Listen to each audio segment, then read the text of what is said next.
Hello बच्चों, कैसे हैं आप लोग। आज के लेक्चर में हम pair of linear equation in two variable का 3.2 एक्सरसाइज का रिमेनिंग क्वेश्चन करेंगे सॉल्व। देखो मैंने फिफ्थ क्वेश्चन लिख रखा है। तो बोल रखा half the perimeter of the rectangular garden, मतलब एक रेक्टेंगुलर गार्डन है, उसका हाफ ऑफ पेरीमीटर कितना दे रखा है, 36 दे रखा है। ठीक है। एंड उसमें कंडीशन भी दे रखा है, length is 4 more than its width, मतलब जो गार्डन रेक्टेंगुलर शेप का है उसका जो लेंथ है 4 metre more than its width. ठीक है। तो हम पहले एज्यूम कर लेंगे। लेट पहले देखो गार्डन किस शेप का है स्टूडेंट, ये हमारा इस शेप का रेक्टेंगुलर शेप का गार्डन है। ठीक है। तो हम इसका विड्थ मान लेंगे। Let width of garden x metre and length of garden y metre. ठीक है, ये मान लिया हमने।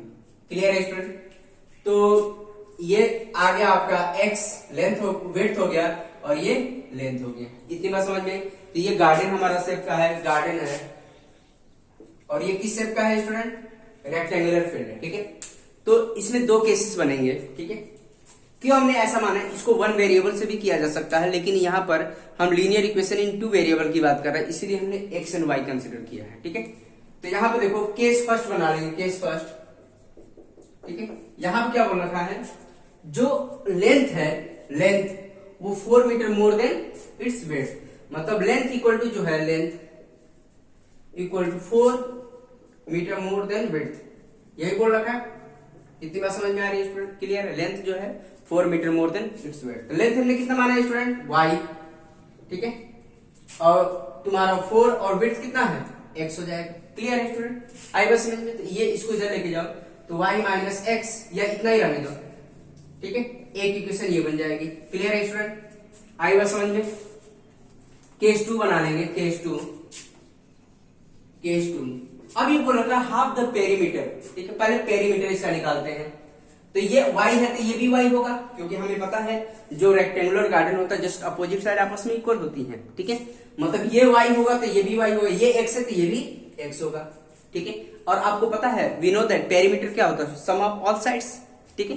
मतलब कोई भी हो, चाहे ट्राइंगल हो, चाहे पेंटागन हो, चाहे हेक्सागोन हो, चाहे स्क्वायर हो, चाहे रेक्टेंगल हो, चाहे पैरेललोग्राम हो, पेरीमीटर जो होता है ऑल साइड का सम होता है, मतलब सम ऑफ ऑल साइड्स। ठीक है। इतनी बात समझ में आ रही है। तो देखो इसका पेरीमीटर जो होगा, पहले हम देखो पेरीमीटर निकाल लेते हैं। पेरीमीटर जो होगा स्टूडेंट, पेरीमीटर होगा y प्लस x। ठीक है। तो ये हो जाएगा y plus x plus y plus x होगा, y plus x plus y plus x। इतनी बात समझ में आई। क्लियर है। तो ये कितना होगा, 2x प्लस 2y, मतलब ये हो जाएगा x 2x हो जाएगा and y plus y 2y हो जाएगा। ठीक है। अब यहां पर देखो, तो इसका मतलब हाफ ऑफ पेरीमीटर हमें दे रखा है। तो यहां पर देखो एक काम करो, 2x प्लस y, इतनी बात समझ में आई। तो ये हमारा पेरीमीटर हो गया, पेरीमीटर। इतनी बात समझ में आई। तो पेरीमीटर हमारा कितना हो गया स्टूडेंट, पेरीमीटर हमारा ये 2x प्लस 2y है। पेरीमीटर फाइनली क्या आएगा, twice of x plus y आ गया। और यहां पर हाफ ऑफ पेरीमीटर दे रखा है। हाफ ऑफ पेरीमीटर कितना दे रखा है, हाफ ऑफ पेरीमीटर कितना दे रखा है, 36 दे रखा है। तो पेरीमीटर का हाफ करिए स्टूडेंट। ठीक है। हाफ ऑफ पेरीमीटर का मतलब 1/2 पेरीमीटर। इतनी बात समझ में आ रही है स्टूडेंट। पेरीमीटर 36। तो पेरीमीटर कितना हमारे पास, दिस वन। तो 1/2 पेरीमीटर कितना था हमारे पास, twice of x plus y equal to 36। तो फाइनली हमारे पास क्या है, 2 से 2 के, तो x plus y equal to कितना आ गया, 36 है। ये हमारी सेकंड इक्वेशन है। इतनी बात समझ में आ रही है स्टूडेंट। क्लियर है। अब इसका हमें क्या करना होगा, ग्राफिकल वे से इसका हमें सॉल्यूशन फाइंड आउट करना। तो स्टूडेंट इसका ग्राफ बनाने के लिए हमें आपके पॉइंट फाइंड आउट करना पड़ेगा। ठीक है। तो हमारे पास दो इक्वेशन, इसको हम ऐसे भी लिख सकते हैं, y minus x equal to 4। ठीक है। ऐसे भी लिखा जा सकता है। तो हमारे पास दो इक्वेशन आ गई, दो linear equation in two variable में दो इक्वेशन आ गई। अब हम सबके दोनों के पॉइंट निकाल के हम ग्राफ प्लॉट कर सकते हैं, और जहां पर ग्राफ इंटरसेक्ट करेगा वही हमारा फाइनल सॉल्यूशन होगा। तो स्टूडेंट आप खुद से भी ट्राई कर सकते हैं, हमने ग्राफ बहुत बनाया है। ठीक है। आप खुद से, चलो हम एक एक करके पॉइंट निकाल लेते हैं स्टूडेंट। तो देखो हमारे पास दो इक्वेशन आ गई, ये फर्स्ट इक्वेशन थी और ये सेकंड इक्वेशन थी। तो दोनों के लिए हम पॉइंट फाइंड आउट कर लेते हैं। ठीक है। तो पहले हम क्या काम करें, इसके पॉइंट्स फाइंड आउट करेंगे। तो ये हमारे पास इक्वेशन थी y equal to 4 plus x. ठीक है, इतनी बात समझ में, कुछ नहीं है स्टूडेंट, बहुत आसान है और हमने बहुत बार प्रैक्टिस किया है। तो इसके पॉइंट्स निकाल लेते हैं, टेबल बना लेते हैं, और आई थिंक सब बच्चों को आता है इसका टेबल बनाना। x की वैल्यू पुट करो, y की वैल्यू आ जाएगी, कोई भी वैल्यू पुट करो, और x, y। x की वैल्यू आप 0 पुट करते हैं तो y क्या मिल जाएगा स्टूडेंट? 4 मिल जाएगा। तो एक पॉइंट आएगा 0,4 आ गया। क्लियर है स्टूडेंट? आई बात समझ में? x की वैल्यू, अगर मान लो x की वैल्यू -4 पुट करते हैं, सपोज करो -4 पुट किया, तो x की वैल्यू -4 पुट किया तो 4 - 4 इक्वल टू 0 आ जाएगा। मतलब y की वैल्यू क्या देगी? 0 आ जाएगी। तो -4, 0। क्लियर है स्टूडेंट? अब हमने क्या किया, x की वैल्यू 2 पुट कर लेते हैं, ठीक है, या 1 पुट कर लो। x की वैल्यू 1 पुट कर लो तो y क्या देगा? 4 + 1 = 5, तो 5 आ जाएगा। तो एक आ गया 1,5। इतनी बात समझ में आई? 3 पॉइंट सफिशिएंट है स्टूडेंट एक लाइन ड्रॉ करने के लिए। ठीक है, ये तो हो गया, एक पॉइंट निकल गया। अब क्या काम करेंगे, इसके भी पॉइंट्स निकाल लेंगे। x + y = 36 है, तो यहां से हम कोई भी एक पॉइंट निकालेंगे। एक बार क्या करेंगे, x की वैल्यू पुट करो या y की वैल्यू, कोई भी एक वैल्यू निकाल सकते हैं। तो कौन सा निकाले स्टूडेंट? y = 36 - x निकाल लेते हैं। इतनी बात समझ में आ रही है? अब हम x की वैल्यू पुट करेंगे एंड y की वैल्यू फाइंड आउट कर सकते हैं। ठीक है, तो देखो टेबल बना लेते हैं स्टूडेंट। तो यहां से आ जाएगा तुम्हारा x, y और ये x, y। तो क्या काम करेंगे, थोड़ा बड़ी वैल्यू पुट करते हैं स्टूडेंट। पहले देखो x की वैल्यू हम क्या पुट कर ले, 10 पुट कर ले। 10 पुट कर लेंगे तो क्या आएगा? तो 10, देखो x की वैल्यू 10 पुट करेंगे तो y = 36 - 10, तो y = कितना आ जाएगा स्टूडेंट? x की वैल्यू 10 पुट करने पर तो 26 आ जाएगा, 26। ठीक है, तो 10, 26 आ गया। क्लियर है स्टूडेंट? आई बात समझ में? अब क्या पुट करें, और भी वैल्यू पुट कर सकते हैं, 26। तो ठीक है, अब यहाँ पे देखो x की वैल्यू 0 पर क्या आ जाएगा? 0 पर भी 36 बड़ी वैल्यू आ जाएगी। तो मतलब हमें ऐसी वैल्यू एज्यूम करना है स्टूडेंट जो हमारा आपका x करेक्ट आ जाए। ठीक है, x एंड y करेक्ट आए, मतलब अच्छे से प्लॉट कर पाए आप। तो एक बार हम y की वैल्यू 10 पुट करेंगे तो x की वैल्यू 26 आ जाएगी। करके देखो, जैसे 26 पुट करो, ठीक है, x की वैल्यू 26 पुट करो तो x = 26 स्टूडेंट, तो क्या आ जाएगा? 36 - 26, तो y = कितना आ जाएगा? 10 आ जाएगा। इतनी बात समझ में आ रही है आपको? ठीक है, तो y की वैल्यू 10 आ गई। क्लियर है स्टूडेंट? ठीक है, 10 आ गई। अब यहाँ पे देखो, तो ये आ गया 26, 10 आ गया। क्लियर है स्टूडेंट? अब क्या पुट करेंगे, 16 पुट करके देखो, x की वैल्यू 16 पुट करो तो y की वैल्यू कितनी आ जाएगी? 20 आ जाएगी। ठीक है, पुट करके देखो, x = 16, ये आ जाएगा y = 36 - 16, तो y = कितना आ जाएगा? 20 आ जाएगा स्टूडेंट। क्लियर है? तो y = 20, तो 16, 20। ठीक है, ठीक है स्टूडेंट, हमने दोनों पॉइंट फाइंड आउट कर लिए। अब हम इसके ग्राफ ड्रॉ कर लेते हैं स्टूडेंट। ठीक है, तो इसका हम ग्राफ आप भी ड्रॉ कर सकते हैं स्टूडेंट। तो स्टूडेंट हम इसका ग्राफ बना लेंगे। y एक्सिस हमने बना लिया, ठीक है, y एक्सिस हो गया और ये x एक्सिस हो गया। ठीक है, अब देखो थोड़ा सा डायमेंशन बड़ा है तो हम मेजरमेंट ले लेते हैं। ठीक है, ऑन y एक्सिस पर, ठीक है, on y axis 1 centimetre = 4 centimetre. ठीक है, ये हम ले लेते हैं। एंड ऑन x एक्सिस पर 1 सेंटीमीटर = 4 सेंटीमीटर। ठीक है, इतनी बात समझ में आ रही है स्टूडेंट? क्लियर है? तो हम यहाँ पे एज्यूम कर लेते हैं। तो यहाँ पे क्या 4 का डिस्टेंस ले लेते हैं जिससे ग्राफ ड्रॉ करने में आसानी हो।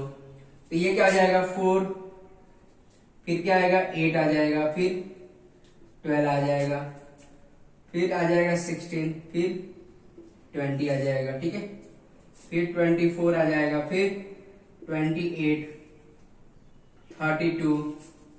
क्लियर है स्टूडेंट? 32, तुम्हारा 36 एंड 40, इतना बहुत है। फिर हमने क्या किया? -4, -8, -12, -16, फिर 4। आप तो ग्राफ पेपर में ड्रॉ करेंगे स्टूडेंट तो बहुत एग्जैक्ट ड्रॉ होगा। 4, 8, 12, 16, ठीक है, फिर 20, 24, 28, 32, 36 एंड 40। ठीक है, फिर आ जाएगा -4, -8, -12, -16। ठीक है, अब हम सारे पॉइंट प्लॉट करेंगे स्टूडेंट। क्या है, 0,4 है, 0, मतलब x की वैल्यू 0 है, मतलब ये पॉइंट किस पर लाई करेगा, y एक्सिस पर लाई करेगा, तो ये पॉइंट आएगा स्टूडेंट ये। ठीक है, ये आ जाएगा, तो ये पॉइंट कौन सा होगा, 0,4 होगा। ठीक है, फिर क्या है, -4,0, -4,0 दिस वन पॉइंट, -4,0। क्लियर है। फिर क्या आएगा, 1,5 आएगा स्टूडेंट, 1,5 कहां अप्लाई करेगा, 1,5 थोड़ा सा ऊपर। ठीक है, देखो 1,5, 1 ये होगा और 5 ये होगा। ठीक है, थोड़ा सा ऊपर रहेगा स्टूडेंट। क्लियर है, तो 1 तो यही अप्लाई करेगा ना, जस्ट 0 से थोड़ा सा आगे, और 5 क्या होगा, 4 से ऊपर। ठीक है, तो ये हम ड्रॉ कर लेंगे स्टूडेंट, इसको हम ड्रॉ कर लेंगे 16 और। ठीक है, तो इसको हम ड्रॉ कर लेंगे, 1 मिनट ड्रॉ कर लेते हैं, तो ये आ जाएगा आपका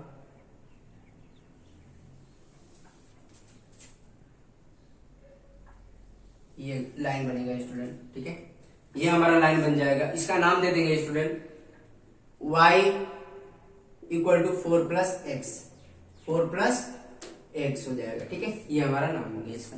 क्लियर है स्टूडेंट, इसके हमने ड्रॉ कर लिया। अब दूसरे का भी ड्रॉ कर लेते हैं।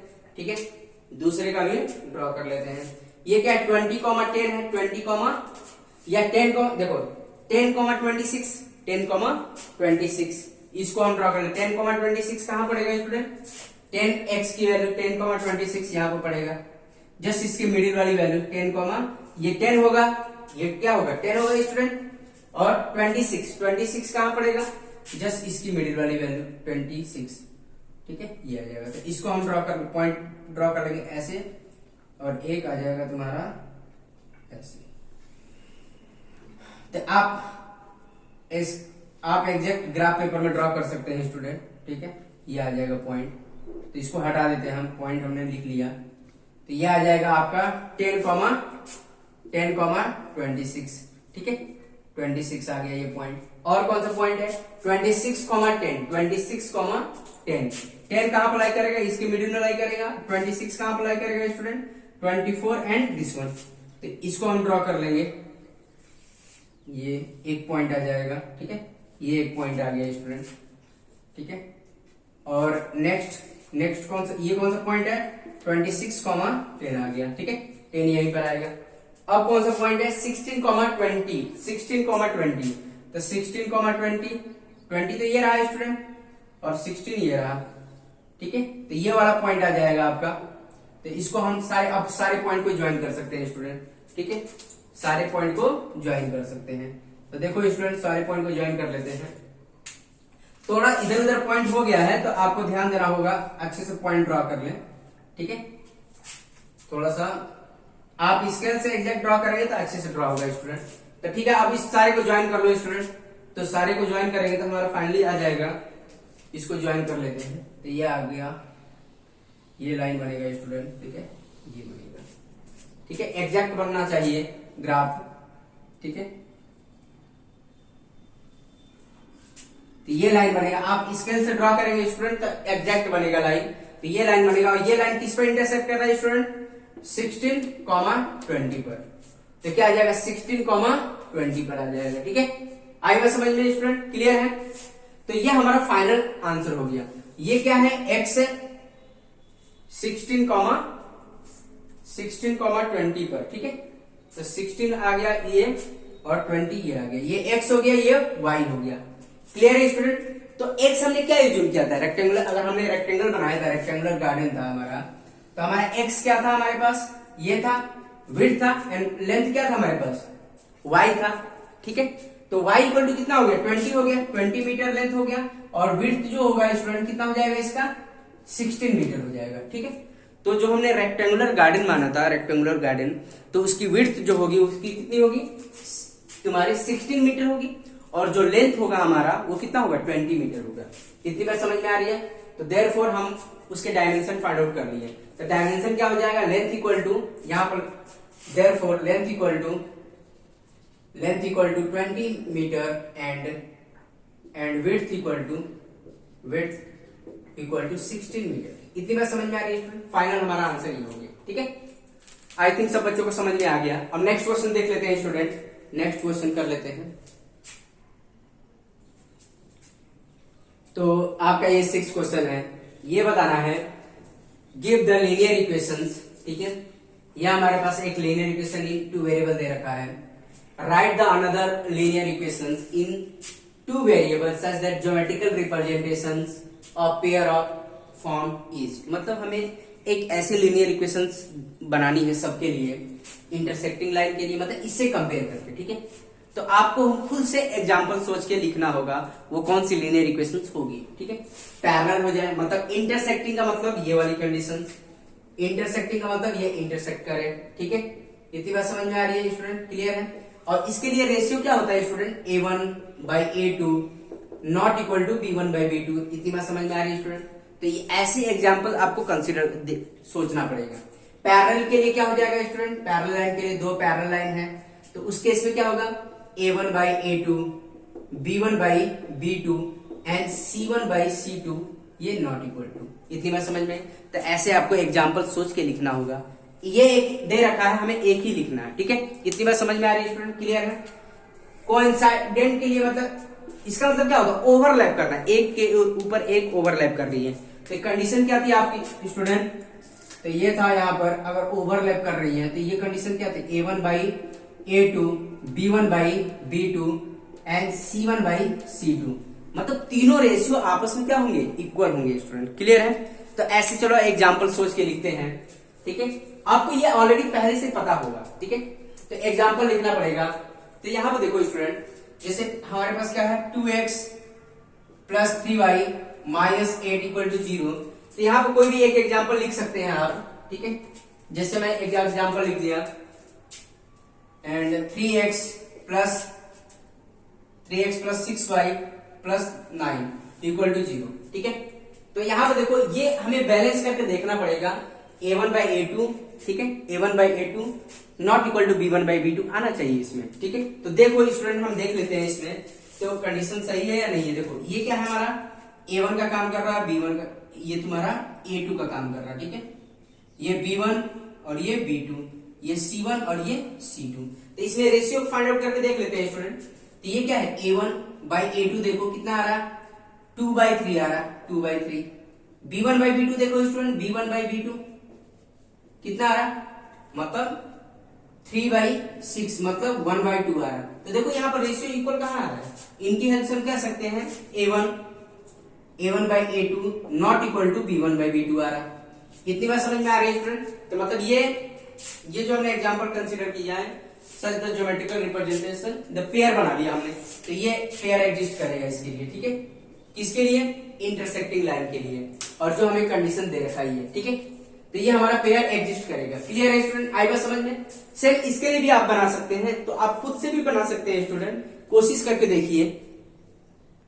तो फाइनली आप लिख सकते हैं स्टूडेंट, लास्ट में आप लिख सकते हैं, क्योंकि देखो इसके लिए कंडीशंस एग्जिस्ट कर रही है। तो फाइनली हम लिख सकते हैं therefore the second linear equation, देखो अनदर बोल रखा है, therefore second linear equation in two variable is, देखो second linear equation in 2 variable is this one, ठीक है। तो 3x + 6y + 9 = 0। क्लियर है स्टूडेंट? ये फर्स्ट केस के लिए हो गया, ठीक है। ये हमारा किसके लिए होगा? फर्स्ट केस के लिए। क्लियर है स्टूडेंट? तो सेकेंड लीनियर इक्वेशन क्या हो जाएगा? दिस वन, ठीक है, जो ये कंडीशन को होल्ड करेगा। क्लियर है स्टूडेंट? अब देखो सेकेंड कर लेते हैं फॉर पैरेलल लाइन के लिए, इसको हटा देते हैं स्टूडेंट। फॉर पैरेलल लाइन के लिए तो पहला केस तो हो गया, इसको हटा देते हैं। तो पैरेलल लाइन के लिए कंडीशन क्या है हमारे पास? ये पहले के 2 रेशियो इक्वल होने चाहिए स्टूडेंट, ठीक है। और C1 not equal to C2 होना, मतलब C1 C2 ये नहीं हो, ये दोनों इक्वल हो सकते हैं, ये नहीं हो सकता। तो देखो स्टूडेंट कैसे करना है। जो हमारे पास ये था, तो 2x + 3y - 8 = 0। तो हमें ऐसी दूसरी इक्वेशन सोचनी पड़ेगी, लीनियर इक्वेशन इन 2 वेरिएबल सोचनी पड़ेगी जो ये कंडीशन होल्ड कर पाए, ठीक है। तो हमने यहाँ पे ये मान लिया, एक इक्वेशन हमने ये ले लिया, 4x + 6y + 15 = 0, ठीक है। ये हमने ले लिया। अब देखो इसको हम करके देखते हैं स्टूडेंट। तो A1 B1 C1 हो गया, A2 B2 और C2 हो गया।